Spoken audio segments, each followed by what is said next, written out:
Good morning, student. Again, we are here to read chapter 2 of geography. Last classes, we have studied about land resources. Now, we will study about soil resources. Soil is the thin layer of grainy substance covering the surface of the earth. Second, soil is made up of organic matter. Minerals and weathered rocks found on earth. It takes hundreds of years to form few centimeters of soil. Third, soil profile refers to the layered structure which spread from the parent rocks to the topsoil surface.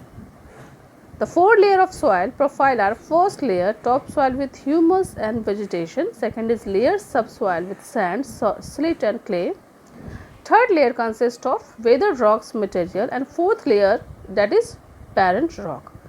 In different geographic region different soils can be observed. हम देखेंगे कि जो भी different geographical condition होता है, regions होता है, वहाँ पे डिफरेंट टाइप के सॉइल्स को हम देखते हैं.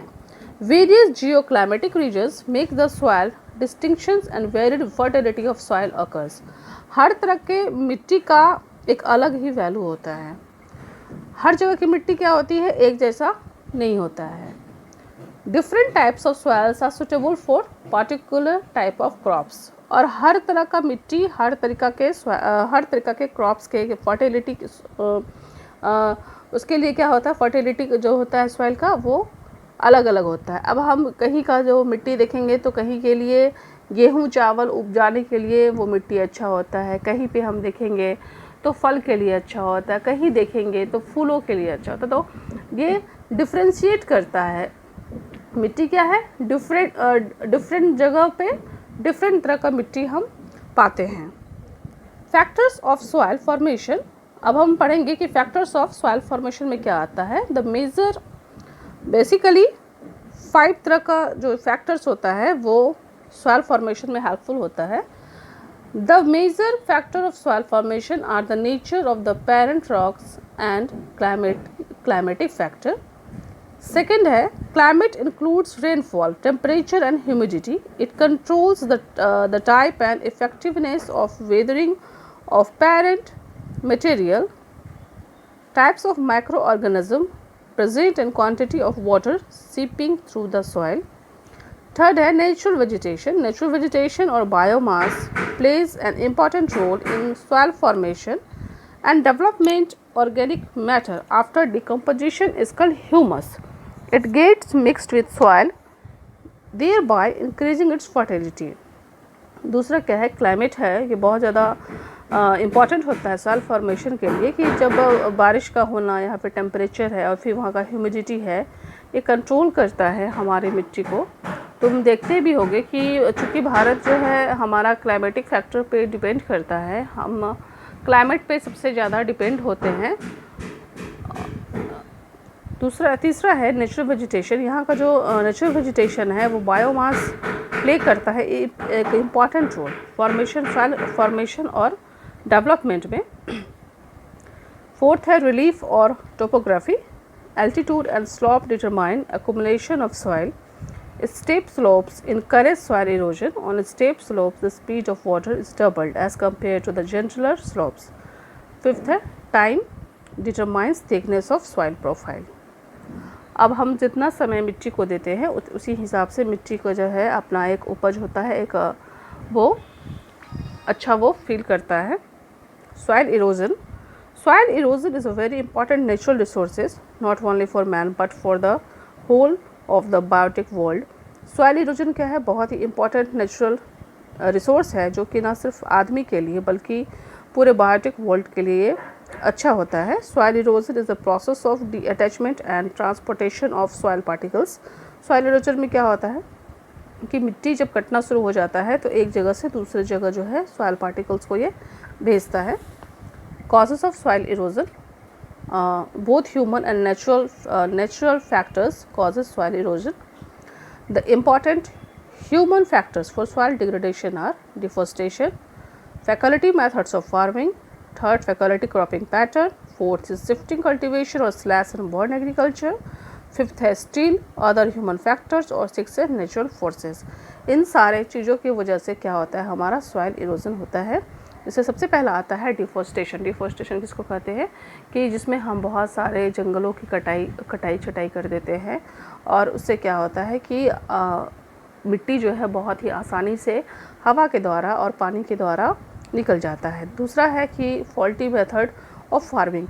अगर हमें खेती बाड़ी सही से नहीं करनी आती है तो उस वक्त भी हमारा मिट्टी का प्रॉब्लम क्या होता है, बढ़ जाता है। तीसरा है फैकल्टी क्रॉपिंग पैटर्न्स। अगर हम अनाज रोपने का सही तरीका नहीं जानते हैं, उस कंडीशन में भी हमारा मिट्टी क्या होता है, डिफोस्टेट कर जाता है।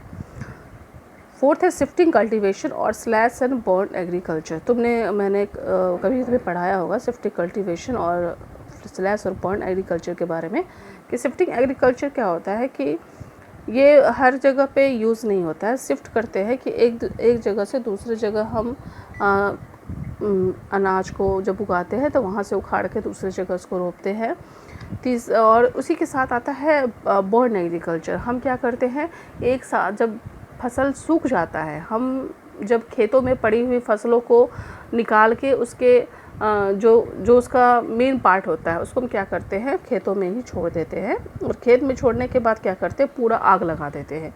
और आग लगाने के क्रम में क्या होता है कि बहुत सारा मिट्टी भी जो है उसी तरीक़ा से कट जाता है। मैंने एक बार तुम्हें बताया था झूम कल्टीवेशन के बारे में, झूम खेती के बारे में, जो हम बेसिकली अपने नॉर्थ ईस्ट साइड में देखेंगे कि लोग किस तरीक़ा से पहाड़ों पे क्यारी बना के झूम खेती करते हैं।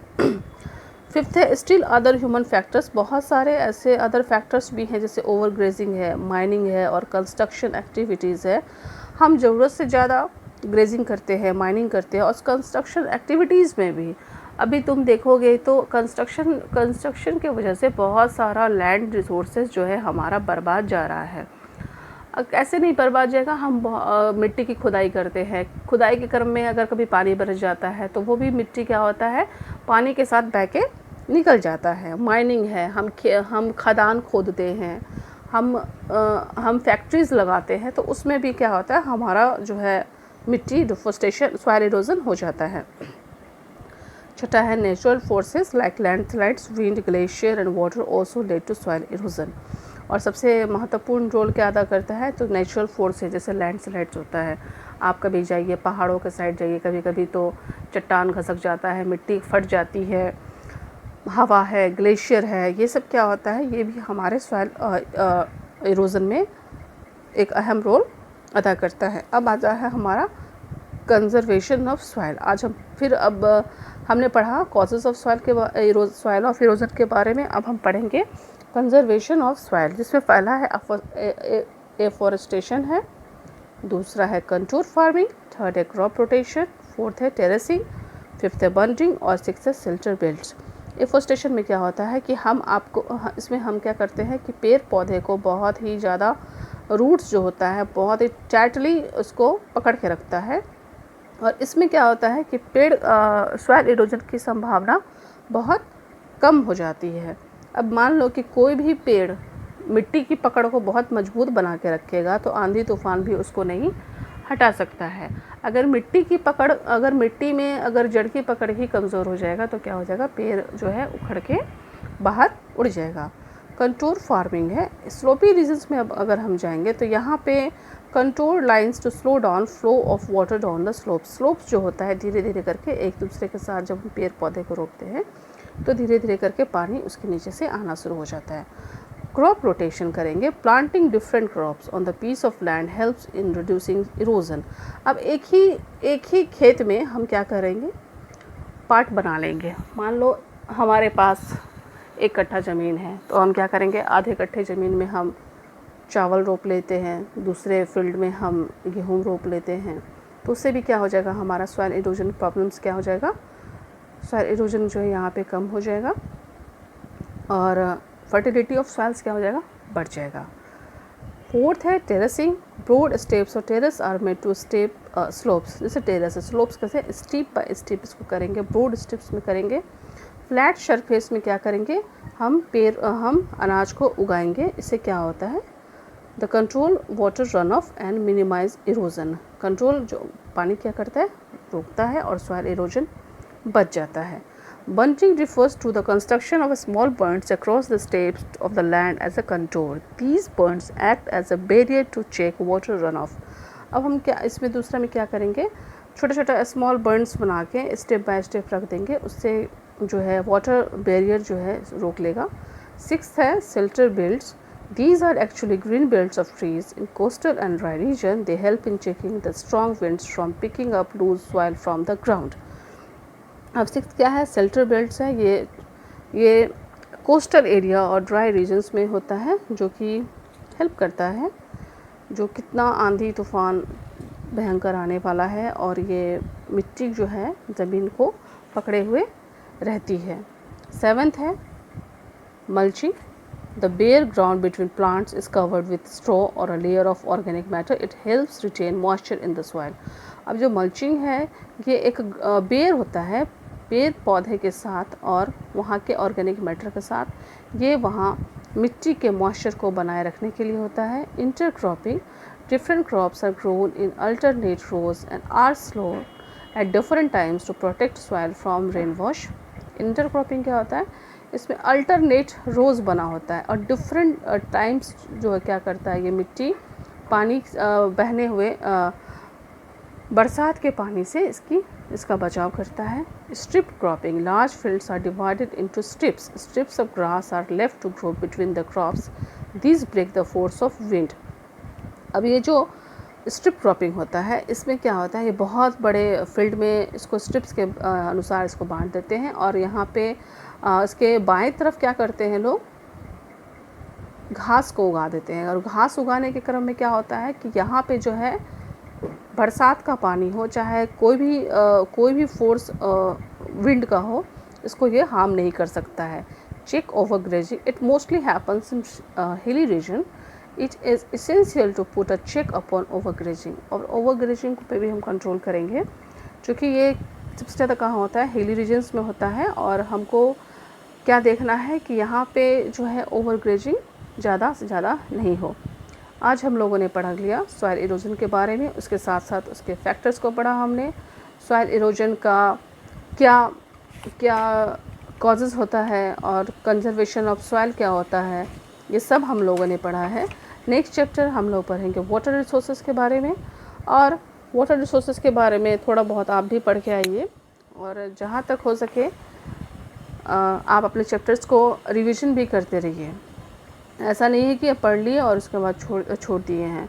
हमारे पास टाइम तो बहुत है, लेकिन टाइम को हम लोग को मैनेज भी करना है, क्योंकि इतना सारा टाइम हम लोग का ऑलरेडी वेस्ट हो चुका है। तो फिर हमारा जो काम है क्या है, पढ़ना है। और आप लोग भी घर पे अच्छे से रहिए, सुरक्षित रहिए और पढ़ाई करिए। एंड होप कि आप लोग को हम लोग का क्लास अच्छा लग रहा होगा। हम लोग बहुत दिन से मिले भी नहीं हैं, ये थोड़ा सा अच्छा नहीं लगता है, लेकिन हम लोग विश करते हैं कि बहुत जल्द हम लोग की मुलाकात हो। ओके, तो नेक्स्ट डे हम लोग पढ़ेंगे water resources. Thank you, good day.